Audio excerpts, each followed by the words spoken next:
Hi friends, உஷாவின் உலகத்திற்கு உங்களை அன்புடன் வரவேற்கிறேன்.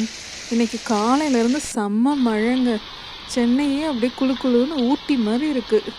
இந்த கிளைமேட்டுக்கு எங்கள் வீட்டு பசங்க காரமாக ஏதாவது செஞ்சு கொடுக்க சொல்லி கேட்டாங்க. அதனால் காரப்பொரியும் மசாலா டீயும் செய்ய போகிறேன். இந்த ஸ்நாக்கை நீங்கள் எல்லோரும் உங்கள் வீட்டில் செஞ்சு பாருங்கள். இந்த கிளைமேட்டை உங்கள் ஃபேமிலியோடு என்ஜாய் பண்ணுங்கள்.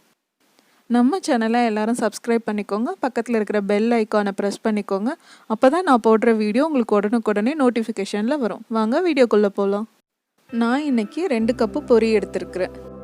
ஒரு 6 பல் பூண்டு தோலோடு சேர்த்து தட்டி எடுத்துக்கலாம். ஒரு அகலமான பாத்திரத்தில் 5 டேபிள் ஸ்பூன் நல்லெண்ணெய் விட்டுக்கலாம்.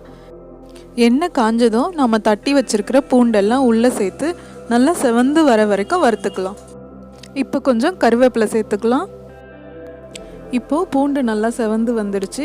இந்த ஸ்டேஜில் கேஸ் ஆஃப் பண்ணிவிடுங்க. கேஸ் ஆஃப் பண்ணிவிட்டு 1 ஸ்பூன் குழம்பு மிளகாய் தூள், 1/4 ஸ்பூன் மஞ்சத்தூள், 1/4 ஸ்பூன் உப்பு, 1/4 ஸ்பூன் பெருங்காயம் போட்டு நல்லா கலந்து விட்டுக்கலாம்.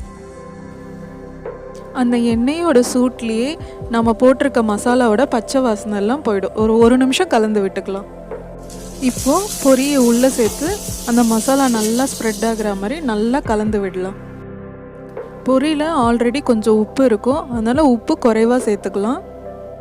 இந்த காரப்பொரி நல்லெண்ணெயில் செஞ்சோன்னா டேஸ்ட்டு சூப்பராக இருக்குங்க. நல்லெண்ணெயோடு அந்த பூண்டு சேரும்போது அந்த ஃப்ளேவர் இந்த காரப்பொரிக்கு நல்லா சூப்பராக இருக்கும். இந்த காரப்பொரி எங்கள் வீட்டில் எல்லாருக்குமே ரொம்ப பிடிக்குங்க. நீங்களும் செஞ்சு பாருங்கள். டேஸ்ட் எப்படி இருந்ததுன்னு எனக்கு கமெண்ட்டில் சொல்லுங்கள். இந்த காரப்பொரியில் வெங்காயம் சேர்த்து சாப்பிட்டோன்னா இன்னும் டேஸ்ட்டு செம்மையாக இருக்குங்க. இந்த காரப்பொரி கூடவே நம்ம சூடாக மசாலா டீ போட்டுடலாம். பால் பொங்கி வந்ததும் ஒரு துண்டு இஞ்சி துருவி எடுத்துக்கலாம். பட்டை, லவங்கம், ஏலக்காய் 3 சேர்த்து நல்லா தட்டி எடுத்துக்கலாம். இப்போது இந்த மசாலாவை பால்குள்ளே சேர்த்து ஒரு நிமிஷம் கொதிக்க விடலாம். 1 நிமிஷம் கொதித்ததுக்கப்புறம் 2 டீஸ்பூன் டீ தூள் சேர்த்து மூடி வச்சு ஒரு 5 நிமிஷம் கொதிக்க விடலாம். நாம் மூடி வச்சு கொதிக்க வச்சா தான் அந்த டீயோட ஃப்ளேவர் டீக்குள்ளே நல்லா சூப்பராக இருக்கும் வாசனையாக. டீ போடும்போது அந்த தட்டு ஃபுல்லாக மூடக்கூடாது, கொஞ்சம் கேப் இருக்கணும். நம்ம ஃபுல்லாக மூடிட்டோன்னா அந்த டீ வெளியே பொங்கி வந்து நமக்கு நிறைய வேலை வச்சிரும். நம்மளுடைய சுவையான காரப்பொரியும் சூடான மசாலா டீயும் ரெடி ஆகிடுச்சுங்க. இந்த ஸ்நாக்ஸை உங்கள் வீட்டில் செஞ்சு பாருங்கள். உங்களோட கருத்துக்களை கமெண்ட்ஸில் சொல்லுங்கள்.